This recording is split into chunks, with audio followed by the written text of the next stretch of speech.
अस्सलामुअलैकुम भाभी। वालेकुम अस्सलाम।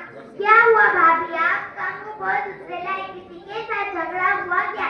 क्या तुम्हारे सास ने कुछ बोली तुमको? नहीं भाई, सास ने कुछ नहीं बोली, तुम्हारे भाई के साथ मेरे दो बातें हो गई, इस बात पे भाई से झगड़ रहे हो।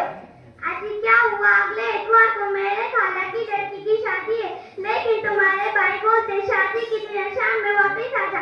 आप बताइए भाभी, शादी के 4 दिन पहले रजेगा होता है, बुलबुले बांटे जाते हैं, औरतें बड़े दौड़ते हैं, फिर जब शादी को 3 दिन रह जाए तो उसे हल्दी का दिन कहते हैं। उस दिन दुल्हन को हल्दी लगाई जाती है, फिर हमारे जूना कुटिया ढोल बजाकर गाने गाते हैं, फिर जब शादी को 1 दिन रह जाए तो इसे मड़वे का दिन कहते हैं।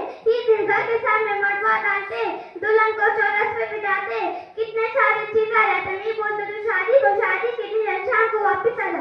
कल की दो बातें हो गए हमारे। जी भाभी, पिछले महीने मेरी चाचा की लड़की की शादी थी ना, तो मुझे गुड्डू के अब्बा क्या बोल रहे थे, आपके पास कोई काम है, उसकी शादी के दिन खड़े खड़े चाचा ला जाएंगे। मैंने कुछ भाई, तुम्हारे काम हमेशा आते थे, मेरी बहन की शादी रोज थोड़ी लगने वाली तुमको।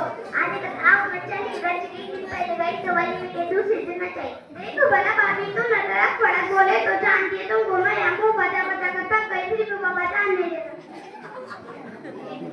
भाई तुम बोल रहे पर मैं सुनेला का मंडवा हल्दी ये सब करना जायज नहीं है। मेरे जेठ जाते पजामत में ना घर को तारीफ करते ना तो बोल जैसा बात का अपने पोस्टमान में क्या सही क्या गलत। अच्छी भाभी, ये सब पहले बात से छोटे आ रहा दुनिया बुढ़े के जमाने से, फिर तुम कष्ट बोल रहे सब जायज नहीं अपने मर्जी के को बोल रहे। भाई तुम मानी सुनी मेरे जेठ मुझसे तो बोली, मुझे खाना का तुम कुछ भी करो क्या भी करो। अरे तुम दोनों ऐसे झगड़े ना तो करो, देखो अली बाजी आया तुमको पूछेंगे। अस्सलाम वालेकुम वरहमतुल्लाहि वबरकातुहू। वालेकुम अस्सलाम वरहमतुल्लाहि वबरकातुहू। अली बाजी तुमने सलाम क्यों किया? सलाम तो हमने करनी होना था।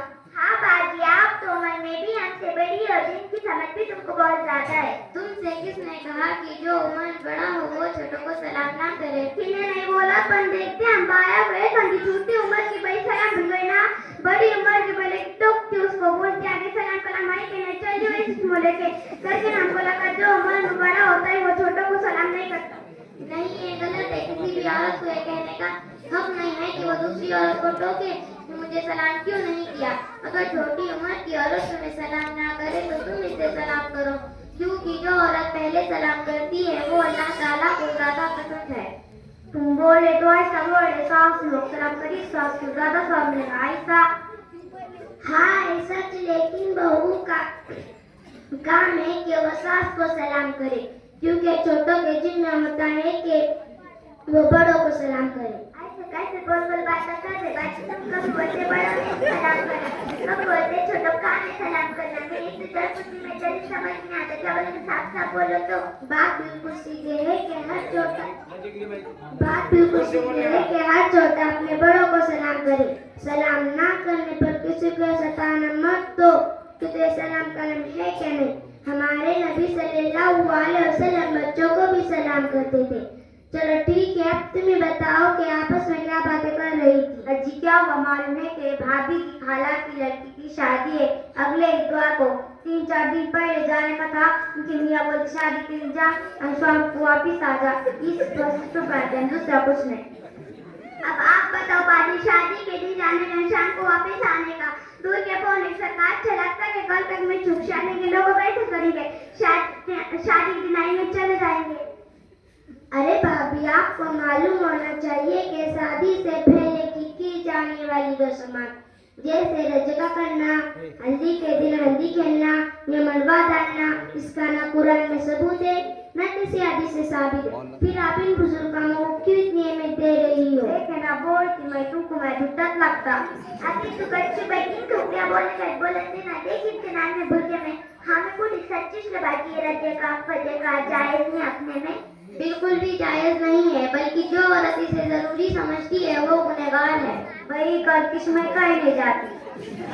हाँ ना को बुढ़े बात करो, कल तो भाई के चुगली के रजेगे में इधर से उधर मटक के फिर थी। मैं पूछी क्या कर रही, बोलती बाहर गाने लगा रहे ना मुंह में मत डली। उसको तो कितने दिन हो गए पहले मालूम है, तब का जाती मैं। तुम आपस ध्यान से सुनो। हमारे मजहब में शादी बिलकुशादगी से करना सुन्नत है और शादी के अलावा सिर्फ वलीमा करना सुन्नत है। इसके अलावा जितनी भी चीजें हैं इसकी कोई हैसियत नहीं।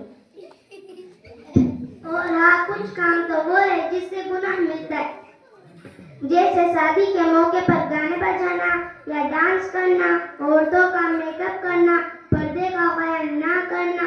इससे भी ज्यादा बढ़कर बाज औरतें दीन की भी समझ रखती है, फिर भी अपने लड़कियों को मेकअप करने से नहीं रोकती, अपने लड़कियों का सर से खुद ही दुपट्टा निकाल देती है, जबकि उन्हें पता होता है कि पर्दा करना जरूरी है। और ऐसी औरतें पर्दा ना करने की वजह ये बताती है कि वो समझती है कि बेटी तो लोगों के घर में जाएगी, वहाँ उसे पाबंदी होगी, इसलिए हम यहाँ थोड़ी सी आज़ादी दे देते हैं। इन माओं को ये समझना चाहिए कि पर्दा करना किसी इंसान की तरफ से लगाई गई पाबंदी नहीं, ये अल्लाह का हुक्म है। आप माँ हो, खुदा नहीं, जो अल्लाह के हुक्म पर अमल करने से रोको या बेटी को आज़ादी दो। ऐसी माओं को खुद बेटी आ कयामत के दिन पर पकड़ेंगी और अल्लाह से कहेंगी कि मेरी अम्मी को पता था कि पर्दा करना फर्ज है, लेकिन मेरी लाड़ की वजह से कभी मुझे मना ना किया। और एक आखिरी बात, आजकल की औरतें गलत चीज को अपना हुनर बना देती है, वो है शोहर की नाफरमानी। अगर औरतें जायज कामों में भी अपने शोहर की इताअत ना करे तो वो औरतें की अल्लाह ताला के पास कोई इज्जत नहीं, क्योंकि औरत पर सबसे ज्यादा हक उसके शोहर का है। बाजी, आपने तो हमारी आंखें खोल दी। हम अपने शोहर के हाथ से हर जायज हुक्म को मानेंगे और अपनी बेटियों को पर्दा करने की तलकीन करेंगे, और कहीं बाहर जाने को हो तो पर्दा कर ही जाएंगे। अल्लाह हम सब को नेक अमल करने की तौफीक दे। आमीन।